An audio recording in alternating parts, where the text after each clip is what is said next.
Man, it is good to be back. And I just realized we got to add William's name to that introduction. I'd love to include him. He's been involved in so many of these episodes. Guys, welcome back to another episode of the Champion Reads podcast, where we average awesome Joes and other members of the Champion Circle Network absolutely love to dive into just our experiences, our own opinions, and just what we're learning as we dive into really cool bestseller books. And the one book that we've decided to discuss this month is called The Four Agreements by Don Miguel Ruiz.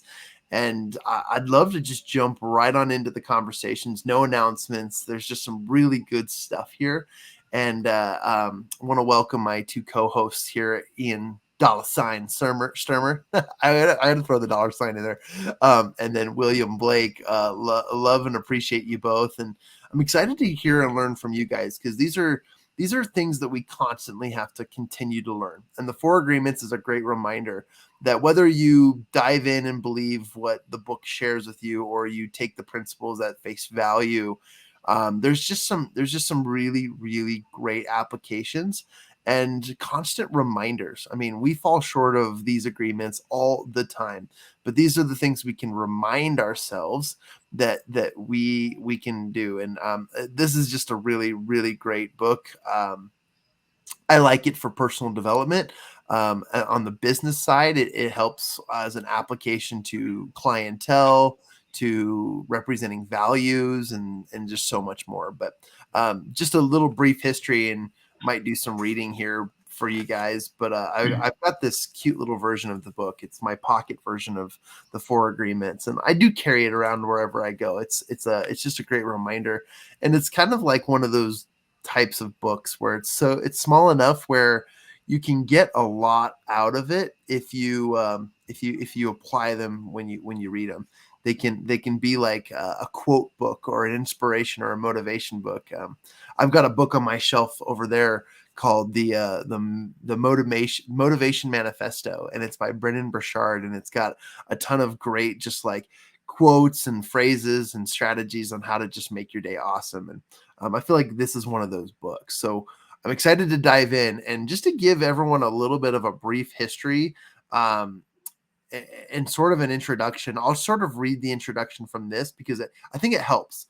But this is a great book, and as you can see here on their screen, it's a practical guide to personal freedom, a Toltec a wisdom book, The Four Agreements. And there's a reason behind that, but bit of an introduction is everything we do in life is based on the agreements that we've made, whether they're the agreements with ourselves, with other people, with society, and even with God. But most important, the agreements are those we make with ourselves. In these agreements, we tell ourselves who we are, how to behave, what is possible, and what is impossible. We say that is what I am, and I can do certain things, and some things I just cannot do.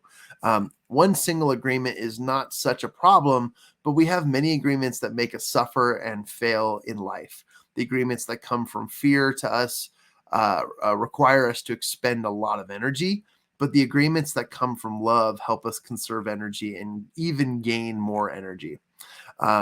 Yeah, and I think we all agree that we want more life and joy out of life, which we oftentimes have to find the courage to break, certain things that limit us, and especially if they have a lot to do with these agreements.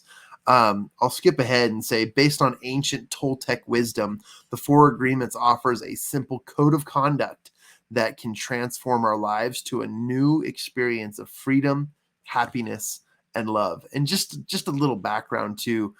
Thousands of years ago, the Toltec were known through southern Mexico as women and men of knowledge.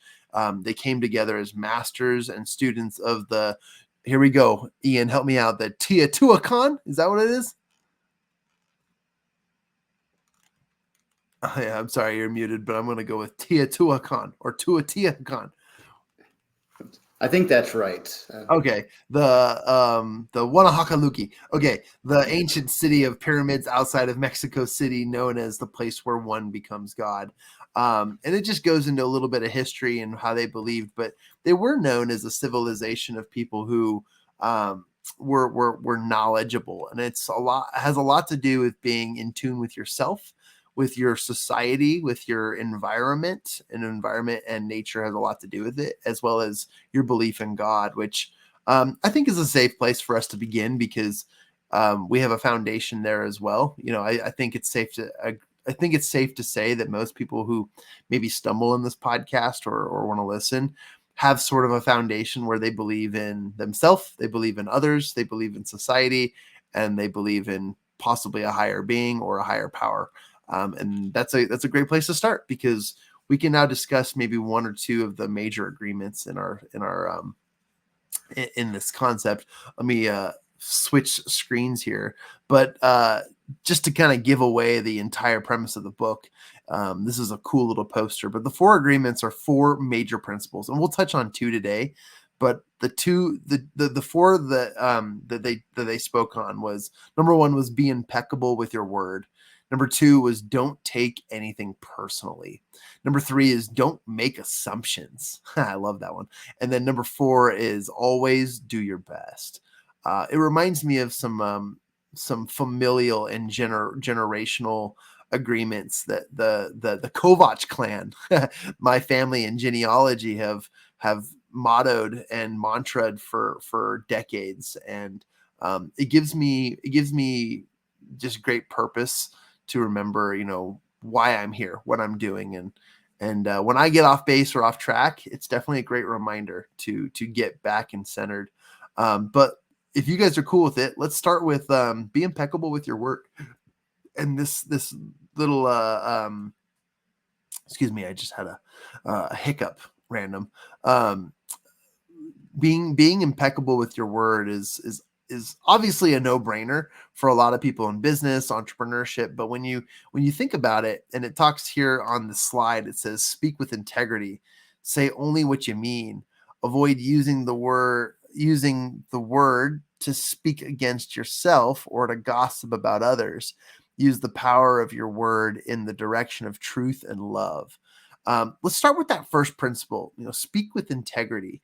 This is I think a powerful principle, because this is something that as humans we need to consistently strive to improve on, because integrity has a bunch of different definitions. I know most people will define integrity as what you do when people aren't looking, and I've always thrown it out there or added onto that, whereas integrity is also doing what you say you will do, as well as doing what you should do when no one's looking, but you're looking, meaning you're observational and aware of yourself. And that's important. I mean, integrity is an important piece, and all of us fall short of it on a daily basis, as well as things that we continue to strive towards. And that's why we pride ourselves as God believing people, because if we were absolutely perfect in everything we did and said, we would be exalted on heaven, right? We would be beamed, beam me up, Scotty, beamed right up to heaven, right? It would be really we wouldn't have trials and tribulations to adhere to. But because it is something that we have to work towards, I think it's applicable and interesting that we need to talk about it, because there are some people who you can say, oh yeah, that guy or that girl, they are integritous. They're full of integrity, but yet they're not perfect. And I think that's an interesting concept, because being impeccable with your word is making sure that words have meaning. I mean, come on, how many of us have dove into conversation just to have conversation? My family loves to debate politics, and let's not debate politics nor talk about it. I know Ian was just talking about some political rabbit holes we were going down, but my family loves to debate politics just to debate, just for the fun of debate.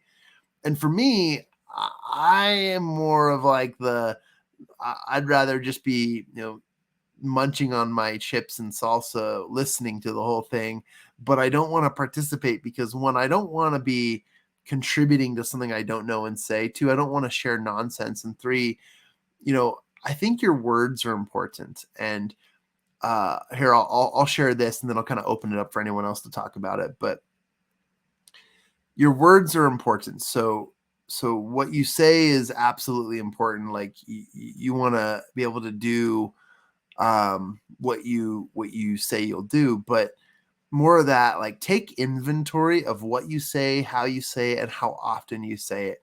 I have a friend, when we jump on the phone, there are certain things that they will say that add up over time, and they have weight. They have like meaning, and a deeper meaning. And I think that that's just something to just take note of, like having an awareness to self, which we talked about in our last segment about outwitting the devil. We talked about that self-awareness piece and how important that is. But words have value, and if you're going to use them right. And I think understanding your own language and using good words versus not so good words, or better words, are helpful, especially if you're going to be an integritous person. And I think for me, when I think about people who are full of integrity, it's the kind of people that when they speak, their words have deep value, and you kind of retain them. When you talk to people and their words don't have value, Ian and I were just on a phone call the other day, and it's interesting because the third party that we were talking to, it was very, very interesting. Their words, certain words had a lot of deep value and emotion and relative connection. And some words were filler words. And we use that word a lot or that phrase or that vocabulary in the speaker world. But filler words are things that just fill the fluff. But imagine a world where we were very impeccable with our speech and direct with what we're saying. And it definitely leads to a perception of integrity. Anyways, those are some of my opening thoughts. I've definitely talked the whole 12 minutes. Sorry, guys. Let's open it up. What thoughts do you have about being impeccable with your word, maybe about integrity or some other concepts? Yeah, I wanted to jump in and kind of go on something you said before, that words have meaning. And there's a great example he gives at the beginning. So I'm going to pick on William for a second, if you don't mind, William. So what's your name? William. Why is that your name? Because that's the name my parents gave me. Yeah, they wrote it down on a piece of paper and sent it in to the county clerk, and now that's your name. But it's only because somebody said it was. When you were born, you weren't just a William. It was because somebody gave you that name. Somebody said, this is what we're going to call you. And at that point, you had a name and a meaning behind that name for you, simply because someone decided that that's what it was going to be. But that word, that name has become important, I'm assuming, to you, because your wife yells at you all the time with that name, and you have to hurry and do things when she says it. And we've all been there. But the idea is that words carry a strong meaning because we've been taught they do. The words themselves don't necessarily have a meaning, except that we have ingrained through history and society in our own lives that these words are important. And as they become important, how we use them becomes more and more important. If I start using the name William as a curse word, oh, William, I'm going to William you. Suddenly, suddenly that becomes derogatory, and it would become very offensive to you, I'm assuming, if people started using that as a curse word instead of as the name that you're building up that you want to have and be known for. So how we use these words in our lives truly does carry a lot of meaning. As we use important words and words that have meaning or stronger meaning to us, that brings that meaning deeper into our consciousness, our hearts, and I guess enriches our lives. So the words we choose to use are important, not necessarily because of a word itself, but because we've ingrained so much of society into those words. And as we master those words, that allows us to master our communication and the emotions that they carry with them. And I feel I'm rambling too much now, so let me turn it back to you guys. No, I love that. And I will absolutely William you right now. No, I'm joking. I love it. The words are, like you said, Ian and John, words are so important. I remember several years ago when I was back doing one of the first networking groups that I went to. And I showed up scared about how many high performers and high level professionals were in this room. And I felt so undervalued that I had to come up with some lies to boost my self-esteem enough to feel like I fit in the room. And as I talked with individuals, I stuttered the whole way through. Not because I'm a person that stutters much anymore, but because I was trying to convince other people of something I was not. And so when we talk about integrity with our words, I think back to me a few years ago and to me now, and there's a big shift in difference. Because back then I thought I had to impress people, which they just wanted to get to know me. And now I try to use my words the best way that I can. I still mess up probably most of the time, right? But I'm taking that lie, needing to lie or half-truth factor of everything and simply moving it into being more integratable. And now I'm able to speak clearer. I'm able to go out and talk with individuals about what I'm doing. It might not be as impressive as what I told them back then. But then again, that's just my perception on what impressive is, right? So I love how, Ian, what you said about the power in your words, because they are powerful. And the way that we go about talking about ourselves and talking about others absolutely affects how we think. Because back then I was using my words and the power was towards impressing people.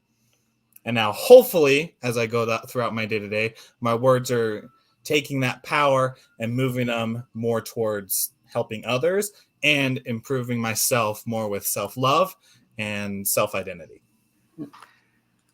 I think you hit a great point there in your example that I wanted to touch on. When you were kind of lying up there, you were stuttering. Your words were not congruous with your true feelings. They weren't in alignment. And as your words are not in alignment with what you're really meaning, you can't communicate well, whether it's just not explaining a point or physically not being able to say things clearly and smoothly. But as you align those, everything flows better. And it kind of goes the other way as well. If your feelings aren't reflected in your words and your feelings just go together. Not long ago, William and I were talking, and he pointed out some things in the way I was phrasing. He said, when you say it in this way, it's showing a lack of confidence. When you say this, you're teaching your brain to look at things in a more negative way than if you change that to be more positive. And I was trying to remember the exact words that you had said there. But it helped me to think about it and say, well, if I'm always saying, boy, I'm dumb, in the end, I'm going to be thinking I'm dumb. So, being, I just forgot the words, impeccable with your words. The more you're paying attention to the words you use, the more it affects your whole feeling. And you can say the same thing in different ways. I used to use the example in sports that if I say the Dodgers beat the Yankees, that makes it sound like the Dodgers did good. If I say the Yankees lost to the Dodgers, that makes it sound like the Yankees did bad. And it's the same thing either way, but how you say it affects the whole mood and meaning behind what you're saying. So the more we choose the right words to express our real feelings, the more those real feelings come out, we convey them to other people, and we make those real connections with people rather than manipulating, whether we mean to or not. I'll jump in and say, yeah, I completely agree with that. And, I think in modern society, as I listen to people speak, the overuse of adjectives has been totally misrepresented, and a lot of people will use improper adjectives as an emphasis to what they're trying to convey, probably because they have a lack for using better words or describing. And oftentimes when people are describing a large something, they'll say big, but then they'll do like a little comma and then they'll add huge. It's like, well, is it big or is it huge, right? There's so many things about the English language that we overemphasize because we think it's a big deal or that it will attract more people. But simplifying and communicating in a way that's direct and personal has a lot more value. It has a lot more weight to it than overemphasizing and over communicating in some ways. It's interesting in the book that they talked about, and I like this image because in many ways, a sword, or in how John Kovach would say, a sword, because you have to pronounce the W, a sword has a lot of power. In medieval times, it was a weapon. It was used to, unfortunately, behead people and take people out. But it is also a symbol of royalty. It's a symbol of trust. It's a symbol of deity as well as genealogy. And you've probably heard the phrase, it's a double-edged sword, or there's a two-edged sword. And that's typically a negative comment. And most people will say, well, yeah, it's a two-edged sword or double-edged sword because, it can do something on one end, but it can do another thing on the other end. So there's always a cause and an effect. There's always a response to what exactly it is that you're doing or experiencing. And I think it's interesting because the word is the most powerful tool you can use. And if you liken it unto a sword with two edges, your word can create the most beautiful dream, or your word can destroy everything around it. The edge of the sword, or the one edge of a sword, if misused, can create just like living hells for some people. But when you use words in the right way, the other edge is the impeccability of the word. So knowing that if using language, using words to help or describe or to do anything with people, with other people, or even with yourself, using the right edge of your sword is very, very important, because the impeccable side is going to lead to positive results and it's going to create more value.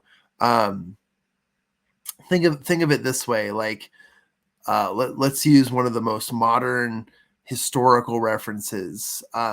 How many of you have ever had a dream? Like ever dreamt? Like everyone has had dreams. Like no one has gone life without having a dream. And I'm talking about like sleeping dreams or even like visions and aspirations, right? But everyone aspires to something. Nobody is raised to not think that they want something more than what they have. It's just life. And, if I were John Kovach, the young, nobody knows who John is right now, right? If I were to come out and say, I have a dream that men and women will be equal, that is a very powerful statement. But nobody is going to listen to that. Like, the president of the United States doesn't care what John Kovach thinks, and no offense to our president, but I don't think he knows. But if someone like Martin Luther King Jr. steps up and says, I have a dream, and because of who he is, his context, his power, he's using the impeccable side of the sword. rather than using it to destroy or do anything else. And not that I was destroying anyone, but there's just that image of the impeccability with a double-edged sword. And like you said, Ian, you can definitely use words for good, and you can also miss and abuse them. And that's just important to know. So impeccability with your word is vital. You guys, if you want to add anything to that, go ahead. I just wanted to kind of review again some of the other concepts here, because you can avoid using the word to speak against yourself or to gossip about others is a topic we can cover as well. And then using the power of your word in direction of truth and love are some thoughts that we can dive into too. Let me just do a real quick one to add on to what you said. And these might be little trite phrases we hear, but you're talking about the adjectives. And there's a saying, out of the mouths of babes come words of wisdom. And it's because they just say something simple. They don't embellish it and use fancy words. They just say it, and then it hits us because it is so straightforward and simple. And I think the more we add to our words, probably the less meaning they have. So the more direct we are with them. The other real quick one, I heard this a while ago, and a horse is a big, strong, powerful animal compared to a human. But how do we control a horse? We put a bit in their mouth. And by moving that, we can move the whole horse. So if you control the mouth, you control the rest of the body. And I think there's some more intrinsic wisdom in that as well. So those are the two thoughts I had to add in there. Yeah, and I'll also add one last thing. I find it interesting how, as I think back over the last few months, the descriptive words that I've used to excuse myself to not have a bigger vocabulary, because that's what it really comes down to, is when my vocabulary grows, I can use the words to better define what I mean, instead of saying, yeah, they weren't lying, but they weren't telling almost all of the little bit of the truth, right? When you can just say they weren't telling the truth. Just super simple. So there's that side. And then there's also the other side of there's a confidence that comes from when you use the right words. And when you don't hold back and are able to be blunt but loving, then you feel confident saying it. But when yourself, you don't have that self-love, don't feel the judgment of other people, it's hard to come up with the words that need to be said. But when the confidence is there, you love yourself and everything, the words come out through experience and the knowledge that you put together into wisdom. So those are my two thoughts of the more confidence you have in yourself, the easier it is to convey words, and the skill of having a bigger vocabulary absolutely adds in addition to that. I have to add one more thing on there. Sorry, we keep adding things in. But as you talk about expanding your vocabulary, it reminded me of a little snippet I read about Helen Keller a while ago. And she said that when her teacher, Anne Sullivan, first put her hand under the water and fingerspelled the word water, and when she first recognized that sensation of water, the taste and everything had a name, it wasn't that she suddenly could name something, it's that her world expanded to an understanding. And she became so excited to learn new words because at every new word she learned, her world, her universe expanded. Because now she could name and label things. Things now had meaning, and her world became bigger and bigger through each individual word that she learned. So I think there is a lot of power in that. We've all read something and it's hit us, and just the way someone said something has expanded our understanding and our views of it. I think it's interesting too to dive into just the meaning of the word impeccable, because if this is a foundation for us, the word impeccable means without sin. And it is it is the use of religious talk. But a sin is anything you do which goes against yourself, right? And you go against yourself when you judge or blame or reject yourself. But reading a few notes here. But self-rejection is one of the biggest sins that you can commit in the Toltec value, right? Obviously, going against yourself probably has some weight, but not as much weight about to killing people or committing adultery, stuff like that, right? Like there's some pretty intense sins out there, but what the Toltec believed were, you go against yourself when you judge or blame or reject yourself. And I love what Willie was saying, because it truly is important to love and trust yourself and to be impeccable with that. And that's something that we talk about in Champion Circle with personal accountability. Is integrity is built into this. And what you do when you say you're going to do it is up to you. And keeping your word to yourself is more important, in my opinion, than keeping your word to others, because your word to yourself is built on the foundations of what it is that you say and commit to yourself, your soul, your being, your living, and your God. But you take responsibility for your actions, and you don't judge, blame, or reject yourself. I think it's just important to see that. And there's a few things in here. A lot of us can completely reject ourselves, and not to say that when we have our down days and that when we're really, really like in the mood or in the moments of self-pity and we're going through our own stuff. Not to say that that's a sin. I don't want to go down that direction, but it's definitely where we need to have beautiful, impeccable words with ourselves as often as we do with others. And that's kind of that introspective perspective in all of this. So introspective perspective. I just realized I used that combination. Anything else you guys want to talk about? We're actually are coming up to the end of our discussions today, but any other thoughts on being impeccable with your word?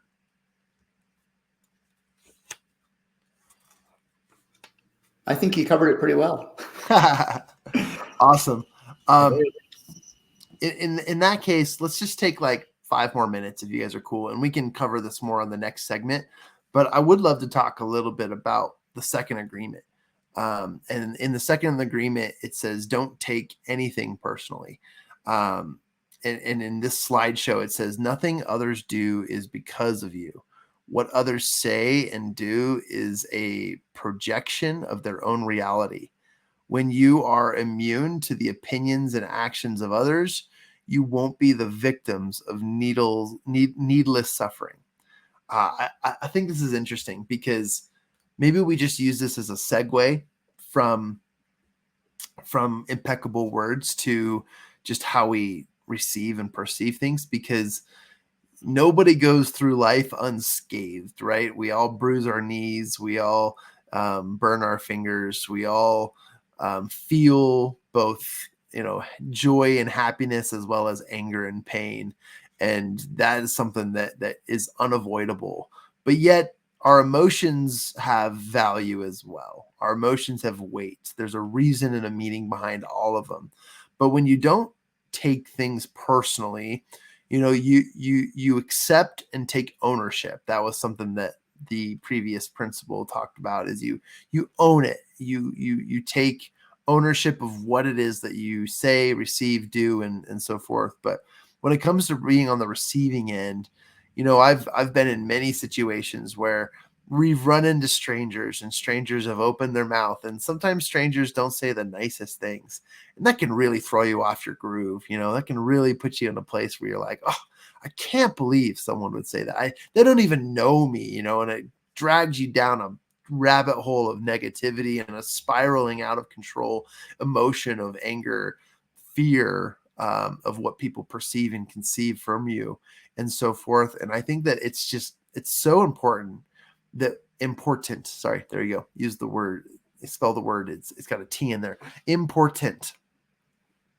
that we are able to be confident in ourselves and allow that to drive our understanding and our ability to behave. When you have full control, your words and your actions have a lot of weight. And I think that this is one of those things, and I'd love to dive way deeper into this than we have or will, but taking things personally can often lead to a longer string of things. And, when we need to communicate, when we need to open up our mouths and let people know that they've either done us wrong or we felt a certain way about what they said or did, that's important because we have that modality for expression, but we also need to be able to take in what we want and what we need and be able to make decisions from that point. I think it's wise Toltec wisdom that they talked about how feedback is important, but also reactions in scenarios and situations, to not perpetuate a world of reactive people, but yet to take everything as God has laid it out for us and make it environmental, make it something that was just happened to be, and everything happens for a reason. And it gets into deeper concepts from there. Yeah, I love that. And I was trying not to go too deep into this side because there's a whole bunch we can talk there. But, words have meaning, but also you kind of talked about how when you're talking to yourself or saying things to yourself, in reality, everything we say, everything that William says to me is from William. He's not saying anything to me that's from me. So everything is coming from someone else's perspective. And that's part of that. So I can't take offense because it's him talking, not me talking. And then there's a political thing that I won't go into who it is, but he likes to say, facts don't care about your feelings. And we have to remember that too. There's facts that are simply there. I cannot slam dunk. That's a fact. And it doesn't hurt my feelings. No matter how you say it to me, it's not going to hurt my feelings because it's a simple fact and it's there. But the last part of that is that communication, words from someone to me. I have to remember that it's their words and their feelings, not me. When I was younger, I had several jobs where I wore a name tag. And I loved wearing a name tag because no matter how good that sword the other person was using, the name tag to me was a shield. Whatever they said that was mean to me, they were actually saying to the name tag because they didn't know anything about me. They were directing it to the name tag with my title. I worked in hotels and it would say front desk clerk. And when they were upset at front desk clerk, not at Ian. They were upset at the situation, not at my upbringing. Even though they might have said things about my mother, that's not who they were really upset about. They were upset about the situation. So as you don't take things personally, you realize that it's the other person's feelings that are involved, and it's the situation that's involved. It's not you that's involved. And if your actions or words or something played into it, then look at the fact of, do you need to change that or do you need to continue it? And there's a whole nother conversation there. But not taking it personally means recognizing that words are important, but words come from a person, from their perspective and their background. And they don't necessarily have anything to do with me.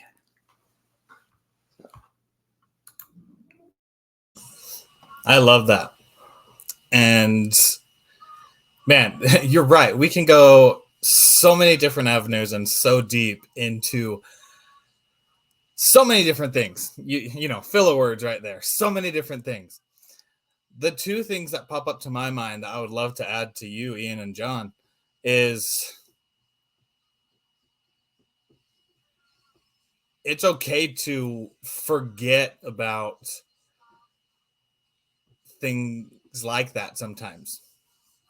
Emotions come up. I know for myself, just last week, I had a friend who I got a little peeved on about some things that were going on. And we've had a discussion since then.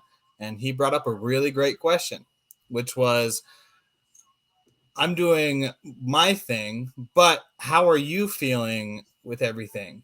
Because all of this couldn't come from simply one occurrence. And as I thought more about that, I thought, you're right. It's the volcano effect where everything kind of built up and they just happened to be that little string that dropped on the camel's back. And because of that, I am now able to move forward from there. I need to make reconciliation. I think that's the right word, myself, but it's time to move forward from that. And so when we're talking about don't take offense to anything, it's, yeah, they are living their life. I'm living my life. And we are all people who are just moving forward. Now, there are times where it feels like that can't happen, which goes into the other thought I had on forgiveness. Now, I can go into this so deep, but I won't. What I will say is a story and then the comment of what true forgiveness is, because I think a lot of us forget what forgiveness is about, and we try to forgive the wrong thing, and because we're trying to forgive the wrong thing, we can't forgive, which then gets our emotions going. Two of my best friends got married with each other, and unfortunately, the husband had an affair, and I was really mad at him for that happening. I hated the emotions that it went between them, and I hated how he could just do that in general. And me trying to be more like Christ and more a better person, I thought, okay, I need to forgive him for what he's done. But that's not what forgiveness is, because his thing is between him, God, and his wife, because that's who it was between. How does my thing come in? It's how I reacted to the situation. So instead of me forgiving him about what he did, it's me needing to forgive him for the emotions of his actions to me, which then brings it a full 180 back to me. Again, I can go into this so much, but it's the emotions that I felt that need to be forgiven for. So instead of me forgiving him for what he did, it's me forgiving him for how he made me feel. And when it's taken in that ball, in that sphere, then I'm able to deal with it, because I can go to him and say, hey, you hurt me. You hurt me in this way. It's not anywhere close to how you and your wife and everything else that you're feeling right now is, but this is how you hurt me. I don't want to feel this way. I want to just move past it. I wanted to say it to you and tell you that you and I are still friends. Nothing is going to come in between that. You are a good person that made a bad decision, right? And when it came from that direction, I was able to forgive. Like it says, if you're religious in the scriptures, like it says when we think about mental health and with things along therapy and trauma and abuse and so many other different ways. The true feeling of forgiveness isn't necessarily what the other person has done. It's how your mind and experiences reacted to that situation. So you need to help get those feelings in par with each other. I can go so deep into this, but trailing that back into the conversation of don't be offended. It really comes down to they're living their life and they are going to interact with you if you choose to be with them. And if they're your friends or your family, sometimes those sacrifices of those negatives is absolutely worth it to the many positives that can come out of it. So I'm still friends with him. I'm still friends with his wife. They're working out with things. I am on both of their sides and helping them, wanting to do everything they can to continue their relationship, because that was the choice that they made. And so I was able to forgive them. My life is moving forward. Their life is moving forward. Instead of me butting heads, being like, how in the freaking world can you come up and do that to your spouse? I come at it saying, I still love both of you. And going back to the first agreement, when it's going at it with love, that's in an accompaniment. That might be the right word. I'm dyslexic. Accompaniment of two agreements together to go forward. So that's the thoughts I had. I'll turn it back to you guys. Yeah. And just jump into something, and I hope this doesn't come out as trivializing something you said, but as you were talking, it made me think about just kind of a way to look at this communication in general, aside from the deeper meanings you had there. But I think if we are impeccable with our words and we speak with concern for the feelings and meaning we're passing on to others, but we listen with the logic of not being offended and listen for the fact of it rather than the feeling. So maybe speak with feeling and listen with logic, to boil it down really small. Yeah, I love all that. And I want to just thank you guys for the deep dive that we've done. And we could go even deeper, which we'll do another segment on this and maybe get into that third and fourth agreement as well. But as far as like taking things personal, I know there's so many things we could dive into.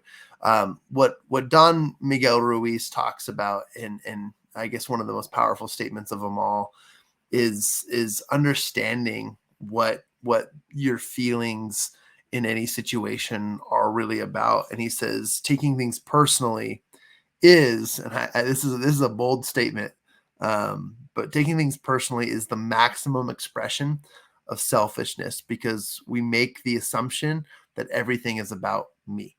And that's a hard one for me to hear, because I guess my world is me, right? And your world is you, and your world is you.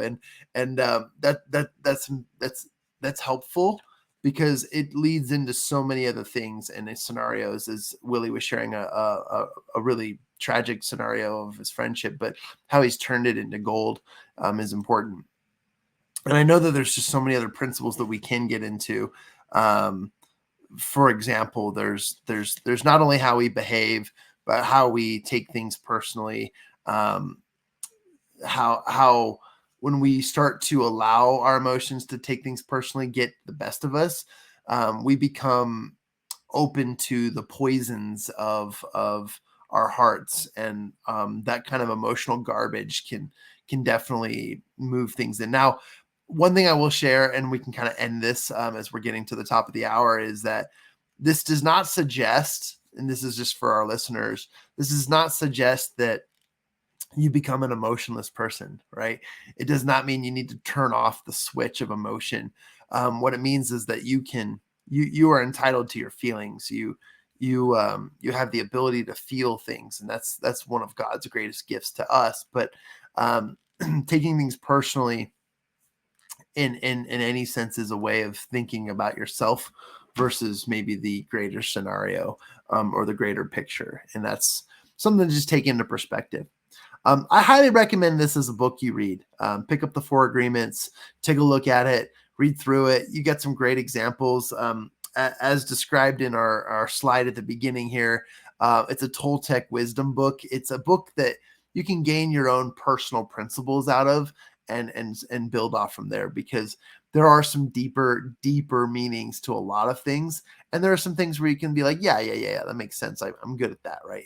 And you can move forward. But the values and examples of the things we're creating are just from the 3 lives of individuals who have, wives, who have families, who are reading through these books with our own perspectives, and so much more. So I appreciate the both of you for your contributions to this conversation, and I look forward to another conversation next week about the other topics, and we can even go into a deeper dive of selfishness, and if we would like to. So, but with that being said, guys, tune in next time, and we look forward to seeing you at the next segment of our podcast, Champion Reads Podcast. We cover best-selling books, and we love talking about the principles, and treat this as a reading club or a book club. Allow us to cover topics and books that you want to learn. And if you have questions or you have thoughts you want to add to our conversation, send us an email. We're always inviting you to do so. send us an email. You can send it to info@mychampionscircle.com, where you can contact our team. And if you have questions or thoughts or prompts that you'd love us to cover or discussion topics you'd like us to cover in these, we'd love to hear from you. So with that being said, guys, appreciate both of you today, and we'll sign out with our closing outro, but I just wanted to say thank you to our listeners, and give us some feedback. Send us an email to info@mychampionscircle.com so that we can learn what we need to do to reach you and to accommodate some of the questions and thoughts and maybe even the topics that you're seeking to understand and learn. With that being said, we'll sign out. See you guys next time. See you later.